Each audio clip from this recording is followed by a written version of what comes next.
조갑제 TV 시청자 여러분 안녕하십니까. 2023년 1월 15일 오전 10시입니다. 잘 나갈 때 조심하라는 말은 망고 진리의 명언인 듯 합니다. 윤석열 대통령이 요사이 지지율이 회복이 되고 국민들이 법대로 하는 대통령에게 박수를 보내니까 실수를 하고 있습니다.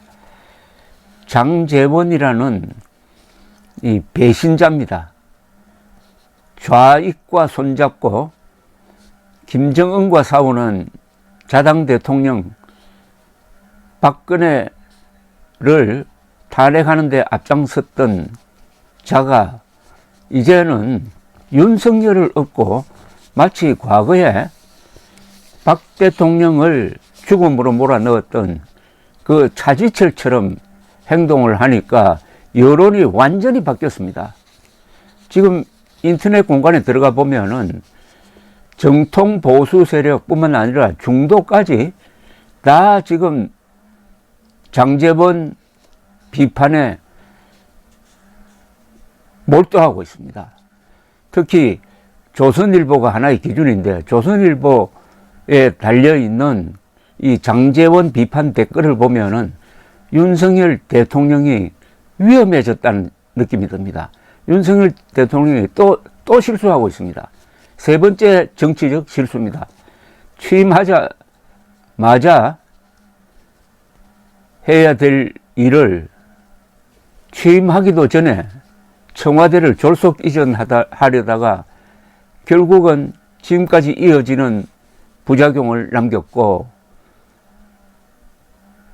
지난 7월부터는 지방선거를 크게 이기는데 결정적 공을 한, 그리고 대선의 1등 공신이라고 일컬어지는 이준석을 몰아내는데 몇 달을 지리하게 치사하게 하다가 지지율이 20%대로 떨어졌고, 이번에는 또 장제원을 앞세워가지고 김기현을 당선시키기 위해서 이 칼춤을 추도록 하는데 이게 여론을 건드렸습니다.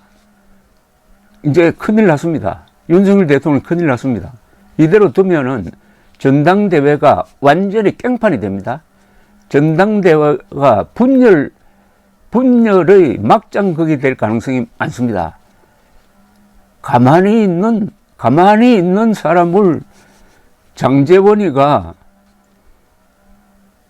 반윤 세력의 우두머리라고 하니까 참다 못한 이제 나경원 전 의원까지 나왔습니다. 그러나 나경원, 장제원 두 사람은 격과 질이 다른 사람입니다. 장제원의 글은 이게 정신감정이 필요합니다.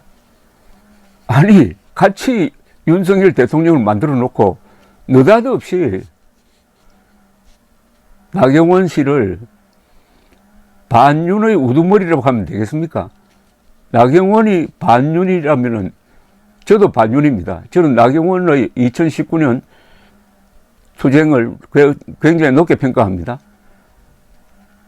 국민의힘에는 반윤이 없습니다. 세력화된 반윤이 없는데 반윤이 있다고 해놓고 거기에 우두머리 자리에 나경원을 앉혀놓고 자기는 반윤과 싸운다, 이런 모습을 가지고 윤석열 대통령 부부의 칭찬을 받으려고 하는 모양인데, 윤석열 대통령을 전당대회 끌어들여 가지고 이번 전당대회를 윤석열 심판대로 지금 만들려고 합니다.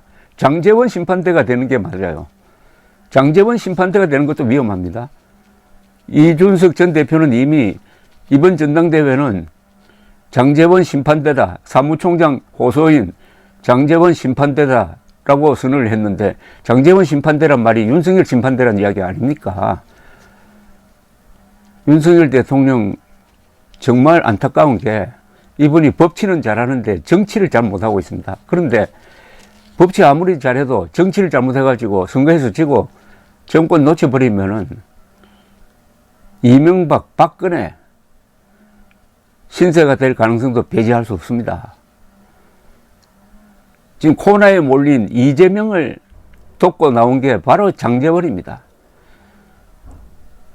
장제원으로부터 그렇게 험한 소리를 듣고 그래도 점잖게 말하던 이 나경원 씨가 페이스북에 자신의 입장문을 올렸는데 장제원의 그 욕설과 비교하면 아주 점잖은 글입니다. 그래서 제가 소개를 해드리겠습니다. 나경원 저출산위 전 부위원장 페이스북입니다. 우리 당이 이대로 가면 안 됩니다. 제목이 이래 되어 있습니다.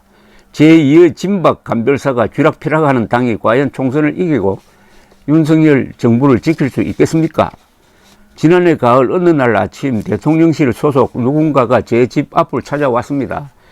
그는 저출산 고령 사회위원회 부위원장직으로 일해달라는 제안을 했습니다. 당초 그 자리는 국회 보건복지위원회 여당 간사인 모 국회의원의 겸직으로 예정되어 있으나 대신 해달라는 것이었습니다. 깊은 고민 끝에 저는 선의로 수용했고 자부심과 의욕을 갖고 역할에 임했습니다. 국회에서부터 저는 저출산 고령화 이슈에 깊은 관심을 가져왔고 실질적인 의정 임무를 한 바도 있습니다. 경험과 의지를 살려 성과를 내고 싶었습니다. 역대 어느 부위원장보다도 열심히 실질적으로 일했다고 감히 말씀드립니다. 그게 잘못이었다면 잘못이었겠다 싶습니다. 일부 정치 세력이 왜곡하는 것과는 달리 저출산 고령 사회 부위원장직은 정식적인 공직도 상근직도 아닙니다. 누구든 사회에서의 본연의 직업을 유지하며 민간인으로서 비상근으로 수행할 수 있는 직분입니다. 그래서 저의 당협위원장직 당원 신분도 그대로였습니다. 정치인 나경원의 소명도 저는 외면할 수 없었습니다. 그런데 위원회 업무를 하며 적잖은 암초에 직면했습니다.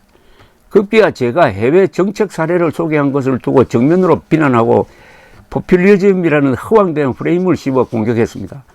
더 이상 제대로 된 직무 수행이 불가능하다고 판단해 저는 사의를 표명했습니다. 혹자는 거래 자기 정치 운운합니다. 그들 수준에서나 나올 법한 발상입니다. 제가 저출산 문제를 대하는 태도는 적어도 그렇게 가볍고 얄팍한 수준이 아닙니다. 앞으로도 저는 어디서든 저출산과 고령화를 해결하기 위해 최선의 노력을 다할 것입니다. 제 진정성엔 변함이 없습니다. 성공적 국정을 위해서는 소통과 중재, 조정과 이해가 필수입니다. 그래서 참모들의 융통성과 유연함이 중요합니다. 윤석열 정부의 진정한 성공에 누가 보탬이 되고 누가 부담이 되는지는 이미 잘 나와 있습니다. 당원과 국민들도 분명히 그 팩트를 알게 되실 겁니다. 어렵게 세운 정권입니다. 다시 빼앗겼어야 되겠습니까? 제2의 진박 간별사가 쥐락펴락하는 당이 과연 총선을 이기고 윤석열 정부를 지킬 수 있겠습니까? 2016년의 악몽이 떠오릅니다. 우리 당이 이대로 가면 안 됩니다. 이대로 가면 어떻게 된다는 말은 안 했는데 저는 맥락으로 봐서는 우리 당이 이대로 가면 망합니다 라는 뜻으로 보입니다. 그러니까 장제원 때문에 당이 위기에 처했다. 총선에 질지 모른다. 이런 이야기인데 이제 장제원 문제는 잘못하면 이거 이재명 문제를 덮고 이재명을 도와주고 윤석열을 망치는 그런 쪽으로 갈 가능성이 많습니다. 장제원과 가장 비슷한 사람이 우리 역사를 찾아보면 한 사람이 있습니다. 박정희 대통령의 죽음의 단초를 만든 차지철 당시 경호실장입니다. 차지철 경호실장이 박정희 대통령을 업고 안하무인으로 놀다가 거기에 격분한 김재규가 부모처럼 아버지처럼 존경했던 박정희를 소개되는 것이 11.6 사건의 핵심입니다. 그래서 11.6 사건을 수사했던 수사관들이 이 사건의 주범은 차지철이다. 김재규는 종범이다. 라고 했습니다. 그 차지철이 나중에 가면은 박정희도 배신합니다. 박정희 대통령 위기에 처했을 때 이자는 화장실로 들어가 버립니다. 박정희 대통령이 총 맞고 피 흘리는 상태로 내버려 두고 그러다 또 비참하게 총 맞아 죽는 그 차지철과